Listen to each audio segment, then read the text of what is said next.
ప్రతి మనువు స్వర్గంలో మునుముందే ముడిపడుతుందా?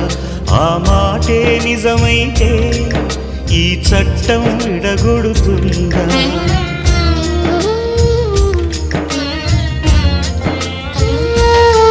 నీ రాతకు ఎంత సత్యం ఉందో చూదువు బ్రహ్మయ్యా, నీ సాక్ష్యం ఎంత విలువైందో ఓ అగ్ని చూడయ్యా.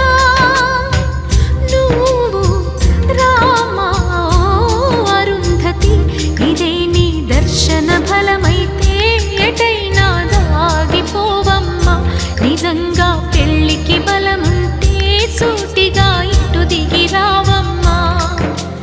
పందిరి వేసిన ఆకాశానికి ఇవ్వమ్మా ఆహ్వానం, పీటను వేసిన ఈ నేలమ్మకి ఇవ్వమ్మ.